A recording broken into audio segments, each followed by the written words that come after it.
Hello students, I am Sagar Agarwal. Welcome back to my channel. So students, हमारा subject है social science for class 8।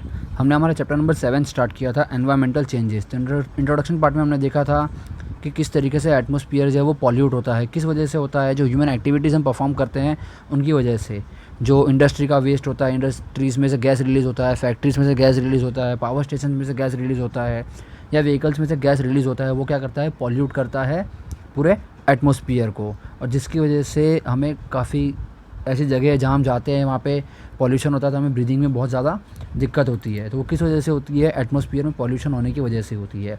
फिर हमने देखा था वेदर के बारे में कि वेदर को किस तरीके से प्रेडिक्ट किया जा सकता है, किस उसके जो कॉजेज़ हैं वो क्या हो सकते हैं, उसके वेरिएबल्स क्या हो सकते हैं, वो हमने देखे थे। उसको प्रेडिक्ट करने के लिए कौन से तरीके होते हैं, weather balloons, weather satellites and Doppler radar. तो ये 3 चीज़ें हमने देखी थी वेदर के बारे में। फिर हमने पढ़ा था क्लाइमेट के बारे में कि क्लाइमेट क्या होता है और क्लाइमेट किस तरीके से 35 या 35 ईयर्स ज़्यादा एक तरीके से रह सकता है। तो ये हमने क्लाइमेट के बारे में पढ़ा था। फिर हमने उसके एलिमेंट्स देखे थे, temperature, humidity, precipitation, pressure and winds. तो ये हमने जो उसके एलिमेंट्स थे वो पढ़े थे।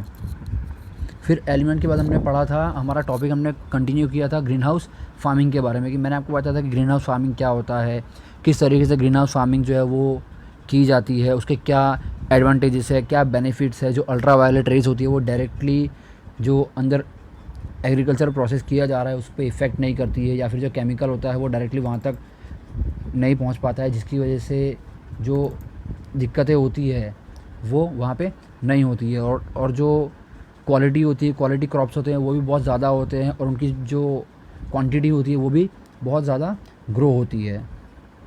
जो फर्टिलाइज़र्स और पेस्टिसाइड्स है उनका वेस्टेज कम होता है, और जितना हमें पानी यूज़ करना है सिंचाई के लिए उतना ही पानी यूज़ किया जाता है। तो ये उसके हमने एडवांटेजेस थे वो देखे थे। वहाँ पे कोई भी डिफरेंट टाइप के जो वेजिटेबल्स है वो वहाँ पे ग्रो किए जा सकते हैं। तो ये हमने एडवांटेजेस थे उसके वो देखे थे अब तक।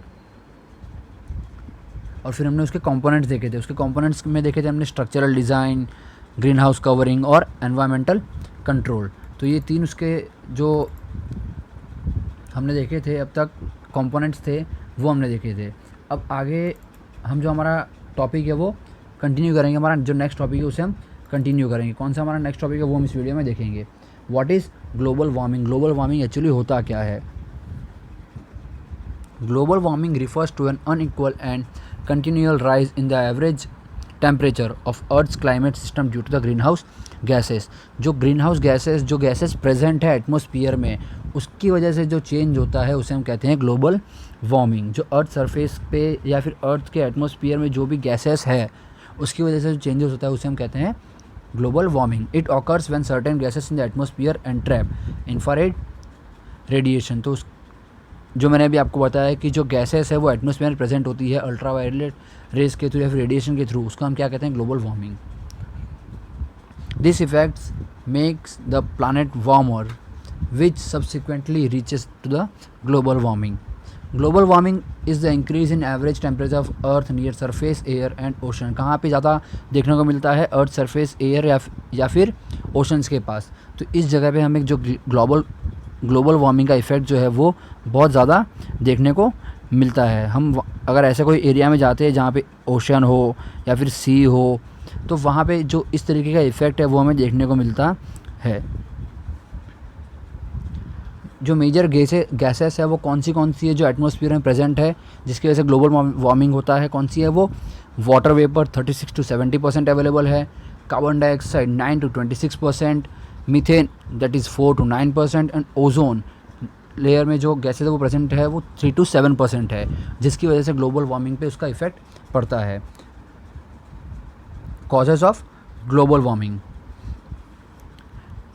Emission of green house gases like carbon dioxide, nitrous oxide etcetera in the atmosphere. तो ये जो सारे गैसेस है ये ग्लोबल वार्मिंग में इफ़ेक्ट करती है, ये इसके अंदर इन्वॉल्व रहती है। और उसके मेजर सोर्स कौन सा है उसका? That is carbon dioxide, that is up to 80%। तो उसका इफेक्ट कितना है? 80%, and the rest of 20% is methane and nitrous oxide. तो ये क्या है? Causes of global warming. तो स्टूडेंट्स, ये हमारा यहाँ पे टॉपिक, ये मैं आपको समझाया ग्लोबल वार्मिंग के बारे में, उसका जो कॉजेज है वो समझाए हैं। आगे का जो हमारा टॉपिक है वो हम नेक्स्ट वीडियो में कवर करेंगे। तब तक इस वीडियो को देखिए और समझने की कोशिश कीजिए। Thank you students.